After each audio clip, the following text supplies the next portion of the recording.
तो उनकी ये पुण्यतिथि पर धर्म का कार्य हम कर रहे हैं।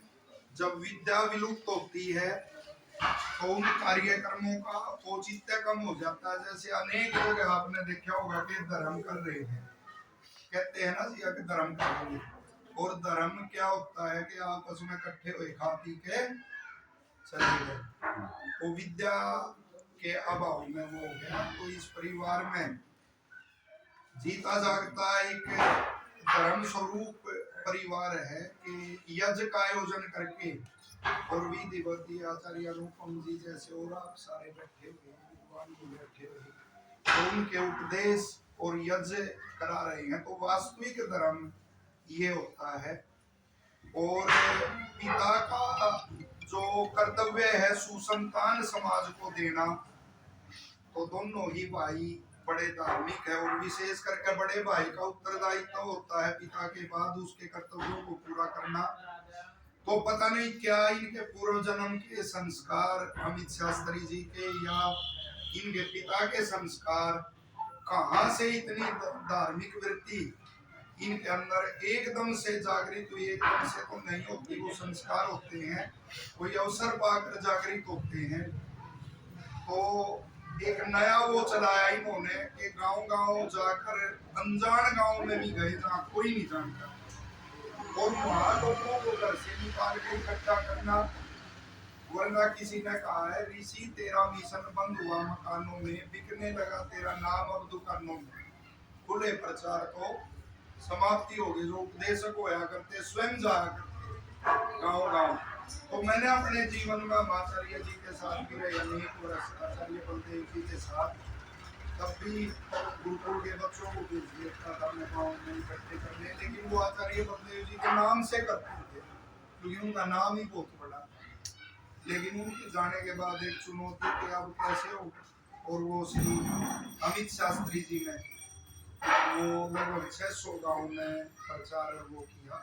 तो ये पुण्य के कर्म होते हैं। और एक मेरी चाणक्य ने एक बहुत बड़ी बात कही है कि धर्मात्मा आदमी आजीविका की चिंता ना करे, धर्म में लगा रहे, आजीविका अपने आप हो जाती है। मेरे को ये बात उनकी मेरी चाणक्य की बहुत अच्छी लगती है। मेरी दयानंद जी की जो 200वीं वो जयंती उसकी तैयारी चल रही है। तो देखिए ऋषि दयानंद जी ने पुस्तक लिखी एक आर्या बीवी ने, उसकी भूमिका के अंत में एक बड़ी बढ़िया पंक्ति लिखते हैं। ऋषियों की एक एक पंक्ति वो ध्यान देने योग्य होती है। पंडित गुरुदत्त विद्यार्थी ने कभी इसलिए कहा था कि जितनी बार मैंने ऋषि के ग्रंथों को पढ़ा उतनी ही बार मेरे को कुछ न कुछ नया ग्रहण हुआ। तो उस पंक्ति में ऋषि दयानंद जी लिखते हैं सभी मनुष्य दुष्ट स्वभाव को छोड़कर और उत्तम स्वभाव ग्रहण करें। और आखिर में ऋषि लिखते हैं परमात्मा मेरी यह प्रार्थना अवश्य पूरी करे। वो दुखी होकर ये करते हैं। तो हम जब भी घूमते हैं मैं कई बार प्रकृति को देखता हूँ कितना शांत है, क्षेत्रों को देखता हूँ नए नए क्षेत्रों के, कोई कहीं बसा हुआ है कोई कहीं बसा हुआ अपना काम कर रहे हैं सभी। तो इतनी शांति मिलती है उस सब को देख के। लेकिन फिर सोचते हैं ये बिगाड़ किसने कर लिया, आदमी ने कर लिया। आदमी ने आपसी खींचातानी में और वो अपने अंदर इतना जहर भर लिया, उससे बिगाड़ हो गया। तो स्वभाव किसका अच्छा है उसका भी ऋषि दयानंद जी ने सत्यार्थ प्रकाश के वहां तो ये लिख दिया कि सभी मनुष्य दुष्ट स्वभाव को छोड़कर और उत्तम स्वभाव ग्रहण करें और परमात्मा मेरी यह प्रार्थना पूरी करें।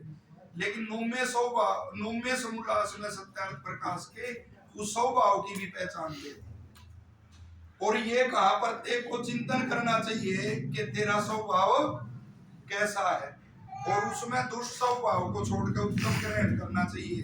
तो वहां 3 प्रकार के स्वभाव का ऋषि दयानंद जी उल्लेख करते हैं।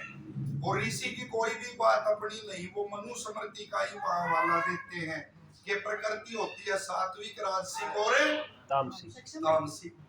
कि ये चिंतन कर लो भाई कि जो तू काम कर रहा वो सात्विक है या राजसिक है या तामसिक है। फिर पहचान लिखी है कि सात्विक कब होगा स्वभाव। और जितने भी हम बैठे हुए हैं तीनों है हमारे अंदर, चाहे कोई साधु है, चाहे कोई ऋषि है, सबके अंदर तीनों है। प्रकृति बने उससे है हम, लेकिन वो है कोई तप से राजसिक और तामसिक को दबा लेता है और सात्विक को उबार लेता है। तो ऋषि ने कहा कि जब वेद वेदाभ्यास का इच्छा होगी कि मैं वेद पढ़ूं या वेदानुकूल ग्रंथों का अध्ययन करूं, और जिस समय इंद्रियों के निग्रह की इच्छा होगी कि इंद्रियों पर मेरा काबू होना चाहिए, पवित्रता की इच्छा होगी, आज्ञा ऋषि लिखते धर्म क्रिया में इच्छा होगी, जैसे ये शास्त्री जी अमित जी कर रही है धर्म क्रिया के धर्म क्रिया में इच्छा होगी, तो समझ लो अंदर क्या है, सात्विकता। आगे वो लिखते हैं कि राजसिक की क्या पहचान है, कि जब धैर्य का त्याग कर देगा व्यक्ति, कि भाई धर्म में तो लग गए, 2 दिन कर लिया, 4 दिन कर लिया, 5 साल कर लिया, 10 साल कर लिया और फिर छोड़ दिया, कोई आपत्ति आदि आई या कोई ऐसा होया, वो लिखते जब धैर्य का त्याग हो जाए व्यक्ति के अंदर और असत कर्मों में उसकी प्रीति हो जाए, ये तो छोड़ दे, और उल्टे कर्मों में प्रीति हो जाए, विषय सेवा में प्रीति हो जाए, विषय वासनाएं होती है जो उनमें इच्छा होने लग जाए, तो समझ लो क्या है उसके अंदर राजसिक, समझ लो उसका स्वभाव राजसिक हो गया। एक जगह और एक विद्वान लिखते हैं, नीतिकार लिखते हैं कि जब ये इच्छा हो जाए काम कुछ ना करे और धन बहुत सारा आ जाए, तब भी कौन सी प्रवृत्ति आ गई अंदर, राजसिक।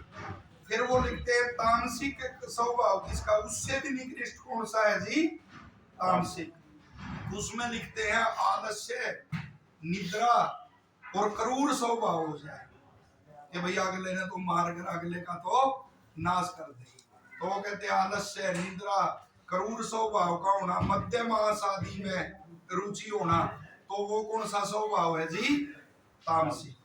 और प्रत्येक को अपने स्वभाव की परीक्षा करनी चाहिए कि तेरे अंदर अब कौन सा स्वभाव है, और उन दोनों को छोड़कर, निकृष्ट और मध्य को छोड़कर, और जो उत्तम है उसका ग्रहण करना चाहिए। तो श्री अमित शास्त्री जी पूरी की पूरी प्रवृत्ति की वो दिनचर्या, और वो तो ऐसी ये श्री वेद प्रकाश जी के जो पुण्य कर्म थे उनका फल इस परिवार को मिला, और ऐसा धर्म का जुनून कहीं कहीं दिखाई देता है। और जो ऐसे उनका संग करता है, ऐसे व्यक्तियों का निश्चित तौर पे जितने भी इनके रिश्तेदार हैं, इनके अमित जी के ससुर हैं, इनके भाई के वो हैं ससुर जी हैं, सारे के सारे धार्मिक और इनके कार्यों में सहयोग देने वाले हैं। ऐसा कई कई उदाहरण हजारों में लाखों में एक देखने को मिलता है। और देखो नीतिकारों ने कहा कि ऐसे ही का संग करना चाहिए, जो कुटिल का और मूर्ख का संग करेगा निश्चित तौर पर दुख पाएगा, और ऐसे का जो संग करेगा, तो वो एक कहानी लिखते हैं हितोपदेश में, जो हितोपदेश वो है पुस्तक है, और हमारे नीतिकार कहते थे कि अपने बच्चों को ये जरूर पढ़ा करो, ये हितोपदेश आदि। एक भाई परमानंद थे आर्य समाज के बहुत बड़े उपदेश, वो कहते थे ये बच्चों को जरूर पढ़ाओ हितोपदेश की। उसमें लिखा हुआ है कि दो, एक मृग और एक कोए की मित्रता थी। कोए का नाम था सुबुद्धि, अच्छी बुद्धि वाला, दोनों बड़े प्रसन्न रहते थे। तो बीच में वो आ गया एक गीदड़, और गीदड़ ने उसको फंसा लिया हिरण को, और कहा भाई मित्रता कर ले, और नए नए खेत दिखाऊंगा तेरे को, नई नई जगह चराने ले जाऊंगा तेरे को। अब कोआ क्योंकि सुबुद्धि था, कोई ने समझाया कि भाई ये तो अचानक आया, अचानक हमारा मित्र बन गया, और इसका स्वभाव और हमारा मेल नहीं खाता, कि इससे मित्रता नहीं करनी चाहिए। लेकिन हिरण सरल था और वो मित्रता कर ली। अब कोआ नजर लग रहा था कि जरूर गड़बड़ हो गई, तो एक दिन वो खेतों में घुमाता रहा, एक दिन ऐसे खेत में ले गया जहाँ किसान ने जाल लगा रखा था। अब जब वो चरने घुसा तो जाल में फंस गया। अब उसने, हिरण ने उसको कहा कि दड़कोरे में फंस गया और ये जाल काट दो। तो उसने कहा ना भाई, आज तो मेरा व्रत है, और इस जाल पे तो वो लगा हुआ है, मांस के तंतुओं से बना हुआ है, मैं नहीं काटूंगा। भाई हिरण की बुद्धि एकदम चौकी, अब फंस गया। ताकि इसका उद्देश्य ये था, अब किसान आएगा और डंडा मार के मारेगा इन्हें और फेंकेगा और फिर गिद्दड़ ने सोची खा जाएगा।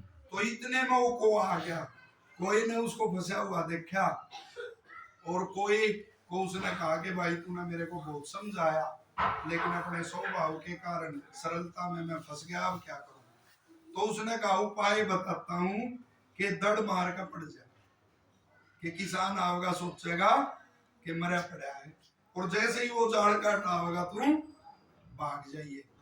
तो देखो उस सुबुद्धि ने दो काम किए, एक तो किसान आया उसने जाल हटाया और हिरण भाग गया, और किसान ने जो लाठी फेंक के मारी उसने कोई ने ये कह दिया था उधर के भागिए जिधर कहीं छुपा बैठे हो गिद्दड़।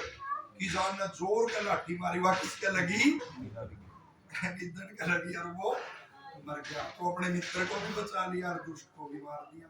तो ऐसे परिवारों का जो संग करेगा वो बुराई से तो दूर रहेगा और अच्छाई में निरंतर उसकी वृत्ति और प्रवृत्ति होगी। थोड़ी सी बात केवल ऋषि दयानंद का, क्योंकि 200वां वो मना रहे हैं, सब उसकी तैयारी कर रहे हैं जो आगामी वर्ष में आएगा। कितनी बढ़िया बात ऋषि ने धर्म के विषय में ये बताई कि ईश्वर जैसा ना कोई था, ना है और ना होगा। उनकी एक घटना में मेरे को बड़ा आश्चर्य होता है कि एक महिला को जब उन्होंने देखा कि वो पुत्र उसका मरा हुआ है और उसके कफन के लिए भी उसके पास वो नहीं है पैसे, और उसको गंगा में उसने बहा देती है नदी में, और जो कफन उठाया हुआ है उसको उतार लेती है, तेरे काम आएगा। और ऋषि दयानंद रोने लगते हैं और ये कहते हैं कि भाई लोगों को धर्म का उपदेश दूंगा, धर्म का उपदेश लोगों को देकर और इस चीज से बचाऊंगा। मैं कई बार चिंतन करता हूं कि उद्योग धंधे खोलने का हो नहीं, अगर कोई पैसा बांटने का योजना नहीं जैसे ये नेता करते हैं कि धर्म के उपदेश से कैसे हो जाएगी गरीबी और वो मिटेगी। लेकिन यदि चिंतन करोगे तो निश्चित तौर पे यही पाओगे कि वास्तविक धर्म ने यदि समझ ले तो कोई भी तो करता नहीं हो सकता। एक नेता है करोड़ों रुपए खा गया और एक तिलक लगा के एक जगह जाकर के सोचा के कर लिया तने धर्म कर लिया। और यदि वास्तविक धर्म को वो समझे कि पवित्रता से ही आजीविका आएगी तो जी दुख हो नहीं सकता। यहाँ है ना अपना कई थ्री व्हीलर वाले भाई और ये होते हैं पप्पापुर पे जाओगे उधर करनाल, एक दिन जाते हैं मैं और क्या सोचेंगे क्या कर लिया मैंने धर्म, लेकिन रोज 300 रुपए कमा के 100 रुपए की दारू और धर्म भी कर लिया। तो ऋषि ने कहा जब धर्म का वास्तविक स्वरूप इनको समझाऊंगा तो इनकी बुद्धि ठीक होगी और सारे संसार में सुख होगा। और उसके लिए ऋषि ने उग्र तप किया, एक ओम नाम के जाप के लिए सबको संदेश दिया। आज हमारे को हैरानी होती है, देखो अनेक ये माताएं भी बैठी हुई हैं और भी हैं, ऐसा ऐसा वो चल गया जी आप गायत्री मंत्र बोलोगे ना, बच्चों में भी देखा मैंने वो बोलने नहीं है आपके साथ, क्योंकि उनको उन्होंने क्या ले रखा है, नाम ले रखा है भगवान। तो कितनी बड़ी इस देश की बुद्धि अंधकार में चली गई। पहले ये कहते थे ना ओम नाम सबसे बड़ा, इससे बड़ा ने कोई।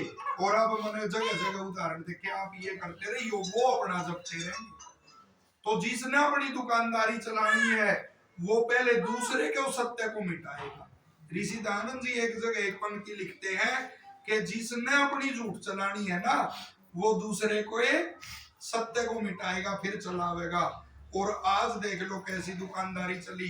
सत्यार्थ प्रकाश में एक जगह ऋषि दयानंद जी लिखते हैं ये गुरु ऐसे अपने चिल्ले चिल्ली बनाते, 11वें समूलास में लिखते हैं जैसे भेड़ बकरी पालने वाला, और फिर जैसे भेड़ पालेगा तो उससे क्या लेगा ऊन, बकरी पालेगा तो उससे क्या लेगा दूध, भला फिर ये इनसे वो लेते हैं। और उनका जीवन देख लोगे जो पकड़े गए गृहस्थ, यदि आप अरबपति हो ना तो आपका ऐसा जीवन नहीं पा सकता। ऐसा है 80 का पता नहीं क्या, इसमें पृथ्वी पे भी चलने वाली वो बड़ी बड़ी में स्कूटर सी वो चलाता था एक डोंगी, वो आसाराम आदि वो पकड़े गए, वो समुद्र में वो किश्तियां और वो और बड़े बड़े महल और अट्टालिका वो बना रखे थे, और ईश्वर का जो नाम है मुख्य ओम, उससे हमारे को दूर कर दिया। तो ये ऋषि का, और जैसे यज आदि का नाना प्रकार के मत पंथों में बटे हुए ऋषि ने धर्म की कितनी, केवल ये तथ्य बता के आगे यज की शुरुआत करेंगे। धर्म की ऐसी व्याख्या कहीं नहीं पड़ी थी हम, जो ऋषि दयानंद जी देखे गए। उन्होंने कहा किसी के भी पास जाओ, ईसाई गुरु के पास जाओ, मुसलमान गुरु के पास जाओ, किसी के भी पास जाओ, जाके ये पूछो सच बोलना धर्म या है धर्म, क्या कहेगा जी?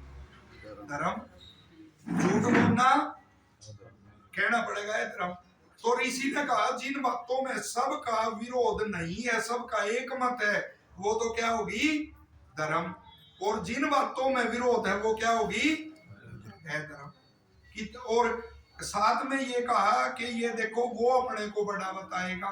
कभी भी टीवी में ये आते हैं ना, ये नाटक दिखाते हैं, यदि गणेश का नाटक आ गया तो सारे देवता उसके चरणों में नम ले, यदि शिव जी का दिखाओगे तो सारे के सारे शिव जी के, विष्णु का दिखाएंगे तो उसके।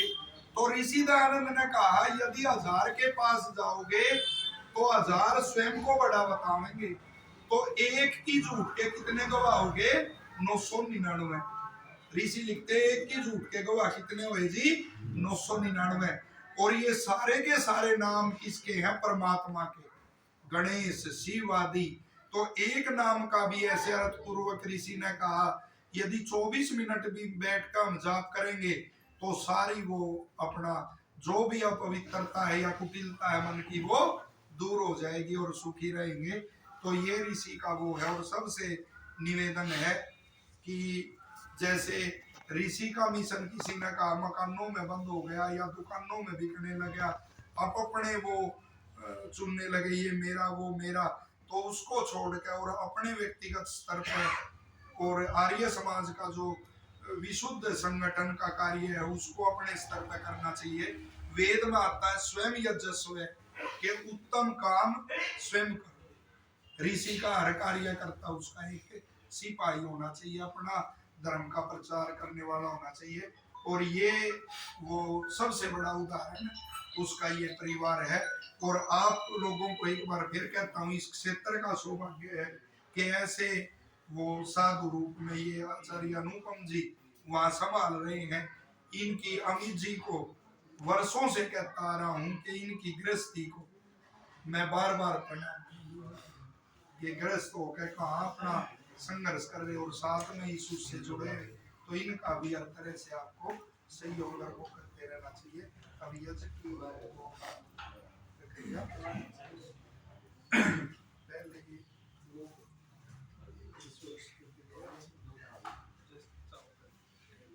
ईश्वर स्तुति प्रार्थना उपासना की